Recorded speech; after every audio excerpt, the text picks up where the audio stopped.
सहारा जंगल में सारे पंछी बहुत डरे हुए हैं क्योंकि जंगल में बहुत बड़ा तूफान आने वाला है। सारे पंछी परेशान होकर खड़े हुए थे। उन्हें डर था कि अगर बड़ी बारिश होगी तो सब पंछी के घोंसले तबाह हो जाएंगे। दोस्तों, हम सब पर बहुत बड़ी एक विपदा आन पड़ी है। हमारे मौसम के जानकार पक्षियों ने यह सूचना दी है कि 2 से 3 दिन में बारिश के साथ साथ बहुत बड़ा तूफान आने वाला है। आप सबको जल्द से जल्द घोंसले पक्के करने होंगे। सब पंछी डर के मारे एक दूसरे की तरफ देख रहे थे। उसमें से एक पंछी ने कहा, राजा जी, हम 2 दिन में कैसे घोंसला बनाएंगे? लकड़ियां जमा करने में ही हमें 7 से 8 दिन लग जाएंगे। तुम चिंता मत करो, हमने इसकी व्यवस्था पहले से ही कर ली है। हमारे राज्य के भंडार में कुछ लकड़ियां जमा है। आपातकालीन समय के लिए इसे रखा था। अब इसका इस्तेमाल करने का समय आ गया है। हमारे सहारा राज्य के सिपाही आपके घोंसले के नीचे कुछ लकड़ियां डाल देंगे। आपको सिर्फ अपने घोंसले पक्के करने हैं। चलो, अब घोंसलों की तैयारी में लग जाओ। सारे पंछी अपने अपने घोंसले की तरफ निकल पड़े। अब मैं क्या करूं? मेरा तो इस दुनिया में कोई नहीं है और अब मुझसे ये सब काम भी नहीं होते। तुम चिंता मत करो मीनू मौसी, मैं हूँ ना आपके साथ। हम दोनों मिलकर अपना घोंसला बनाएंगे ताकि दोनों का समय बच जाए। नहीं नहीं, मुझे किसी का एहसान नहीं चाहिए। अगर कहीं तुमने बारिश के समय घोंसले से बाहर निकाल दिया तो मेरा क्या होगा फिर? मैं कहाँ पर जाऊंगी? ऐसी बात नहीं है मीनू मौसी, मैं तो हम दोनों के भले के लिए कह रही थी ताकि दोनों का समय बच जाए। रहने दो, मैं देख लूंगी। ठीक है, जैसे आपकी मर्जी। सब सिपाही पंछी की राह देख रहे थे। सबको घोंसला जो बनाना था। थोड़ी देर बाद सिपाही पंछी लकड़ियां लेकर आ गए। उन्होंने हर एक पेड़ के नीचे लकड़ियां डाल दी। मीनू मौसी और लाडो लकड़ियों के पास आ जाते हैं। उन दोनों से पहले कालू कौवा और भूरा कौवा वहां पर पहुंच चुके थे। आ गए दोनों। काम के समय पर तो गायब रहोगे और जब प्रसाद बट रहा हो तो दोनों पहले से हाजिर रहते हैं। मतलब ही कहीं के। अरे मीनू मौसी, इन लकड़ियों पर सिर्फ तुम्हारा नाम नहीं लिखा है, इन पर हमारा भी अधिकार है। हाँ हाँ, मुझे मत सिखाओ क्या अधिकार है और क्या नहीं। मैं तुम जैसों को बहुत अच्छी तरह से जानती हूँ। ये सिर्फ 3 घोंसले बनाने जितनी ही लकड़ियाँ हैं और इनमें से मैं मेरा हिस्सा नहीं देने वाली। तुम तीनों में से किसी एक को दूसरे लकड़ियों का इंतजाम करना पड़ेगा। मीनू मौसी, ये समय झगड़ा करने का नहीं है। ऐसी स्थिति में हमें समझौते से काम लेना पड़ेगा। मैं नहीं करने वाली समझौता। समझौता करना है तो आपस में करो।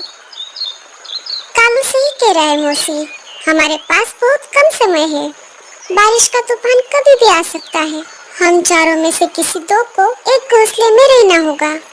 ऐसा करो, कालू और भूरा मिलके एक घोंसला बना सकते हैं। दोनों की जोड़ी अच्छी बनेगी।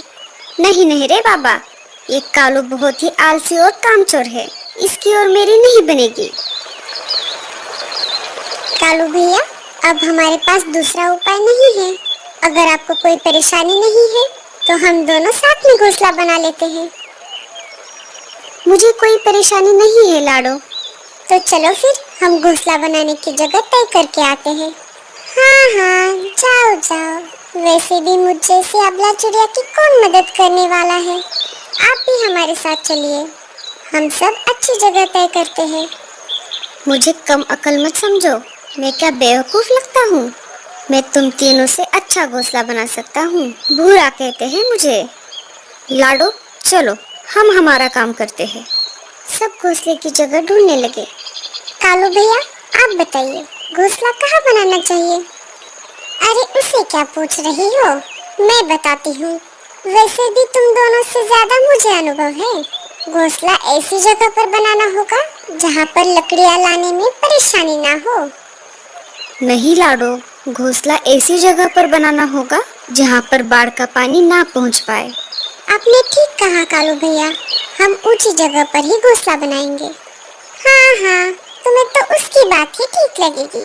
तुम्हारे घोंसले का पार्टनर जो है, मैं तो चली मेरा घोंसला बनाने। ऐसा कहकर मीनू मौसी लकड़ियाँ लाने के लिए निकल पड़ती है।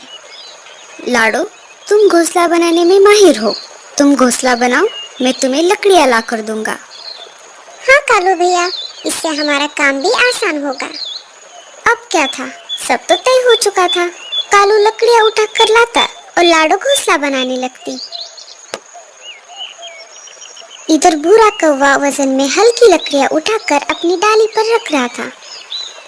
मैं चुपके से जाकर कुछ लकड़ियां उठाकर लेकर आती हूँ।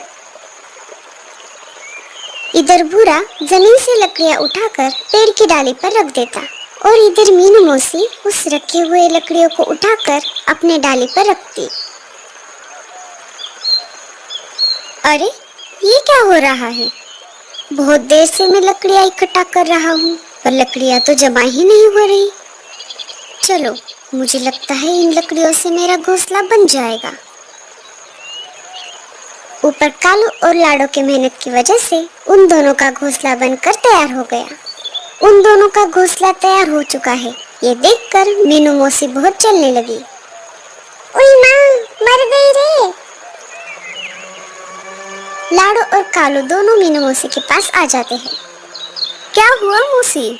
लगता है ज्यादा वजन उठाने की वजह से मेरे पैर में मोच आ गई है। अब मैं घोंसला कैसे बना पाऊंगी? आप रहने दीजिए मीनू मौसी, हम हैं ना, हम आपको घोंसला बनाने में मदद करते हैं। मुझे लगता है आपको मेरे घोंसले के बाजू में घोंसला बनाना चाहिए। मुझे लगता है मैं ज्यादा ऊपर उड़ नहीं पाऊंगी, तुम यहीं पर घोंसला बना लो। ठीक है मौसी। ऐसा कहकर लाडो और कालू ने मीनू मौसी का घोंसला बनाना चालू कर दिया। मीनू मौसी मस्त आराम कर रही थी और दोनों घोंसला बनाने में लग गए। थोड़ी ही देर में घोंसला बनकर तैयार हो गया। लो मौसी, घोंसला बनकर तैयार है। अब हम सबको अंदर जाना होगा, वरना बारिश का तूफान कभी भी आ सकता है। इधर भूरे ने जैसे तैसे अपना घोंसला तैयार कर लिया और वैसे ही अंदर जाकर सो गया। कालू भैया, मुझे नहीं लगता कि बारिश 4-5 दिन रुकने वाली है। हमें अनाज का प्रबंध करना होगा। हाँ लाडो, मुझे एक जगह पता है, वहाँ पर बहुत सारा अनाज है। हम जाकर वो अनाज लेकर आते हैं। दोनों ने 4 से 5 दिन तक चले इतना अनाज इकट्ठा कर लिया। रात हो गई, सब अपने अपने घोंसले में बैठे हुए थे। तभी तेज बारिश के साथ साथ बहुत बड़ा तूफान भी आ गया। हम आशा करते हैं कि बारिश इतनी तेज ना हो। पूरी रात जैसे तैसे निकल गई। सुबह हो गई। भूरा कौवा मजे में सो रहा था। तभी उसके पैरों में कुछ महसूस होने लगा। अरे ये क्या हो रहा है? मेरे पैर इतने ठंडे क्यों हो गए हैं? भूरा नीचे नजर घुमाता है तो बारिश का पानी पूरे घोंसले में फैल चुका था। भूरा उस डाली से उड़कर ऊपर वाली डाली पर जाकर बैठता है। मुझे लगता है पानी इससे ऊपर नहीं आएगा। थोड़ी देर बाद पानी उसके पैरों तक आ ही जाता है। जैसे ही पानी बढ़ने लगता है उसकी नींद फिर से खुल जाती है। पानी बहुत ऊपर तक आ गया। मैं एक काम करता हूँ, घोंसले के ऊपर जाकर बैठता हूँ। पूरा घोंसले से निकलकर बाहर आ ही रहा था, तभी उसका घोंसला बाढ़ के पानी में बह जाता है।